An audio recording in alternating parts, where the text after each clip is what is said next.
الله أكبر الله أكبر لا إله إلا الله الله أكبر الله أكبر ولله الحمد الله أكبر الله أكبر لا إله إلا الله الله أكبر الله أكبر ولله الحمد। এত বিপুল পরিমাণ মানুষ, এত বড় লোক সমাগম, আপনাদের সবার সর্বোচ্চ সহযোগিতা ছাড়া এটা সুন্দরভাবে বাস্তবায়ন করা সম্ভব নয়। আমরা আপনাদেরকে আমাদের ফেসবুক পেজ ইত্যাদির মাধ্যমে জানিয়েছিলাম, ঈদের আনন্দ এটা শুধুমাত্র ঈদের নামাজ পড়ে বাসায় গিয়ে মোবাইল টিভির মধ্যে যদি সীমাবদ্ধ হয় তো সে আনন্দ হয় পানসে আনন্দ। সে আনন্দ তো আমাদের প্রতিদিনের আনন্দ, তাহলে বছরের আনন্দ কি হলো? আজকে উন্মুক্ত মাঠে ঈদের সালাতের জন্য আমরা যে সবাই সমবেত হয়েছি, আমি জানি আজকের এই মাঠে উপস্থিত হওয়া আপনাদের সকলের জন্যই কষ্টসাধ্য ছিল, কারণ আমরা এমন একটি জায়গায় আপনাদের জন্য আয়োজন করেছি, এই জায়গা পর্যন্ত আসতে আপনাদের অনেক কষ্ট হয়েছে, অনেক দূর থেকে এসেছেন। এমনকি ঢাকার বিভিন্ন থানা, আশেপাশের থানা, কেরানীগঞ্জ, অন্যান্য জায়গা থেকেও মানুষ এসেছেন, আরো দূর থেকেও মানুষ এসেছেন। তো আপনারা অনেক কষ্ট করে পরিশ্রম করে যে এসেছেন, চারপাশে ধুলোবালি, ঈদের দিন রাস্তাঘাটে যানবাহন পর্যাপ্ত নেই, অতিরিক্ত ভাড়া ইত্যাদি দিয়ে আপনারা এসেছেন। এই আশাটা ইনশাআল্লাহ বৃথা যাবে না, এই পরিশ্রমের বিনিময়ে আল্লাহ তাআলা দান করবেন। প্রচুর পরিমাণে মানুষ এই ছোট্ট একটি দেশে আমরা বসবাস করছি। আল্লাহ যেন আমাদেরকে বড় কোনো পরীক্ষার মধ্যে না ফেলেন, সেজন্য আমাদের প্রত্যেকটা মানুষকে যথেষ্ট দায়িত্বশীল হতে হবে ব্যয়ের ক্ষেত্রে। আমরা মিতব্যয়ী হব, বিদ্যুৎ থেকে নিয়ে জ্বালানি পর্যন্ত, এমনকি ঘরের ছোটখাটো বিষয় পর্যন্ত আমরা খুবই মিতব্যয়িতার সাথে ব্যবহার করার চেষ্টা করবো ইনশাআল্লাহ। আমরা যদি সবাই দায়িত্বশীল আচরণ করি, আমরা যদি সবাই মিতব্যয়ী হই, ইনশাআল্লাহ আল্লাহ তাআলা আমাদেরকে সংকট থেকে রক্ষা করবেন। দ্বিতীয়ত যে বিষয়টি বলতে চাই সেটি হলো, আমাদের সংকটময় পরিস্থিতিতে বেঁচে থাকা, টিকে থাকার জন্য সবচেয়ে অপরিহার্য বিষয় হলো খাদ্য। অতএব এদেশের মাটি যে পরিমাণ উর্বর, এদেশের প্রতিটি ইঞ্চি, প্রতিটি ফিট এবং প্রতিটি হাত মাটি, আমরা সেটাকে চাষাবাদ করে উর্বর করে আমাদের রিজিকের ব্যবস্থা করার উদ্যোগ নিতে হবে আমাদেরকে। আমাদের আশেপাশে কোনো খালি জায়গা যেন না থাকে। সবাই যদি উদ্যোগ নেই, প্রতিটা জায়গায় যদি আমরা চাষাবাদ করবার চেষ্টা করি, ইনশাআল্লাহ সংকটময় পরিস্থিতিতে আমাদের টিকে থাকার একটা ব্যবস্থা আল্লাহ তাআলা আমাদেরকে দান করবেন। এবং সবচেয়ে বড় বিষয় হলো, একজন মুসলমান হিসাবে আল্লাহর কাছে আমাদেরকে রোনা জারি করা, তওবা ইস্তেগফার করা। আল্লাহ রাব্বুল আলামিন বিশ্বের পরিস্থিতি যেন স্বাভাবিক করেন, মাজলুমদের জুলুম যেন আল্লাহ তাআলা এর প্রতিকার করে দেন, আর আমাদেরকে যেন আল্লাহ তাআলা টিকে থাকার ব্যবস্থা করেন, বলুন আমিন। সম্মানিত উপস্থিতি, আর আলোচনা দীর্ঘায়িত না করে আমরা সালাতের আয়োজনে চলে যাচ্ছি। এখনই আমরা নামাজ শুরু করবো ইনশাআল্লাহ বিইذنিল্লাহ। মা বোনরা যারা আছেন তারা পুরুষদের মতোই সারিবদ্ধভাবে আপনারা দাঁড়িয়ে যাবেন এবং যথাসম্ভব আমরা সবাই কাতার সোজা করার চেষ্টা করব, কাতার যাতে কোনোভাবে বাঁকা না হয়। আলহামদুলিল্লাহ হামদান কাসীরান তাইয়িবান মুবারাকান ফীহি কামা ইউহিব্বু রাব্বুনা ওয়া ইয়ারদা ওয়া নাহমাদুহু সুবহানাহু ওয়া তাআলা আন বাল্লাগানা রমাদান ওয়া আ'আনানা ফীহি আলাস সিয়ামি ওয়াল কিয়াম وأفرحنا وأسعدنا بقدوم هذا اليوم العيد، اليوم السعيد.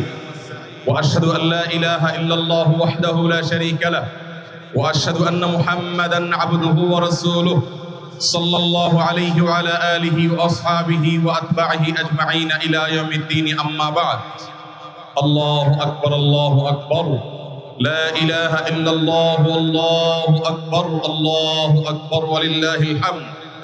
معاشر المسلمين، إن هذا يومكم يوم عيد، يوم الفرح والسرور، جعله الله تبارك وتعالى لنا ولكم بعد تمام العبادة والفراغة من الصيام والقيام، لنظهروا فيه شكر الله تبارك وتعالى، ولكي يبدو فيه سرورنا وفرحتنا.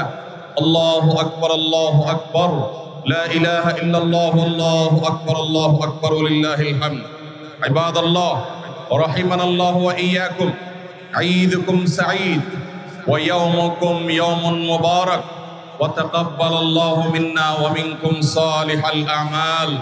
الله أكبر الله أكبر لا إله إلا الله الله أكبر الله أكبر ولله الحمد. فإن نبينا صلى الله عليه وسلم قال للصائم فرحتان فرحة عند فطره وفرحة عند لقاء ربه. هذه هي فرحتنا في العيد، هذه هي فرحتنا في الفطر.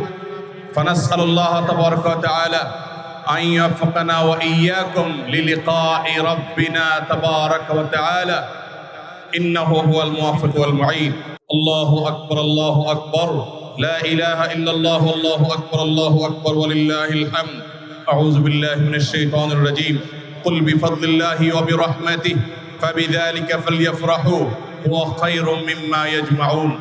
بارك الله لي ولكم في القرآن العظيم ونفعني وإياكم بالآيات والذكر الحكيم، ونستغفر الله لي ولكم ولسائر المسلمين فاستغفروه إنه هو الغفور الرحيم.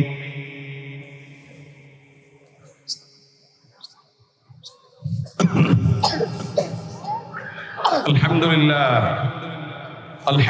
الحمد لله رب العالمين، والشكر على إحسانه وامتنانه، وأشهد أن لا إله إلا الله وحده لا شريك له تعظيما لشانه، وأشهد أن محمدا عبده ورسوله الداعي إلى رضوانه صلى الله عليه وعلى آله وأصحابه وأتباعه أجمعين إلى يوم الدين. أما بعد، ثم يا عباد الله، أوصيكم ونفسي بتقوى الله والمواظبة على ذكر الله. ألا إن خير الكلام كلام الله، وخير الهدي هدي محمد صلى الله عليه وسلم، وخير الأمور عوازمها، وشر الأمور محدثاتها، فإن كل محدثة بدعة، وكل بدعة ضلالة، وكل ضلالة في النار. ثم يا عباد الله، إن الله تبارك وتعالى أمرنا وإياكم بأمر بدأ به بنفسه فقال إن الله ملائكته يصلون على النبي يا أيها الذين آمنوا صلوا عليه وسلموا تسليما. اللهم صل وسلم وبارك على عبدك ونبيك محمد، وارض اللهم عن الخلفاء الراشدين المهديين وعن سائر الصحابة أجمعين، وعنا بعفوك وكرمك يا أكرم الأكرمين ويا أرحم الراحمين. اللهم أعز الإسلام والمسلمين، اللهم أعز الإسلام والمسلمين، اللهم أعز الإسلام والمسلمين، اللهم أذل الشرك والمشركين، اللهم أذل الكفر والكافرين، اللهم وفقنا لما تحب وترضى، واجعل آخرتنا خيرا من الأولى.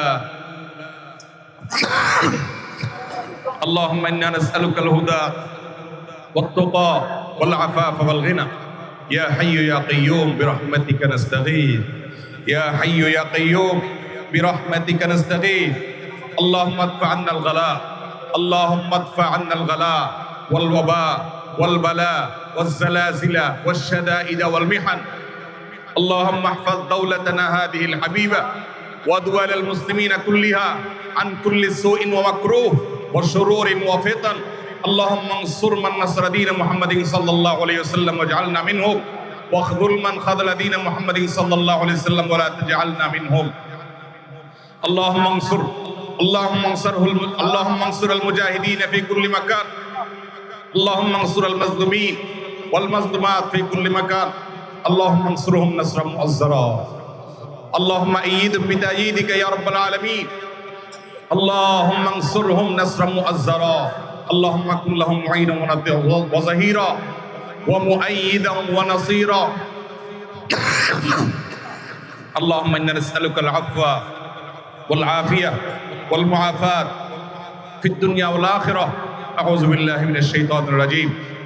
إن الله يأمر بالعدل والإحسان وإيتاء ذي القربى وينهى عن الفحشاء والمنكر والبغي يعظكم لعلكم تذكرون. الله أكبر الله أكبر لا إله إلا الله والله أكبر الله أكبر ولله الحمد.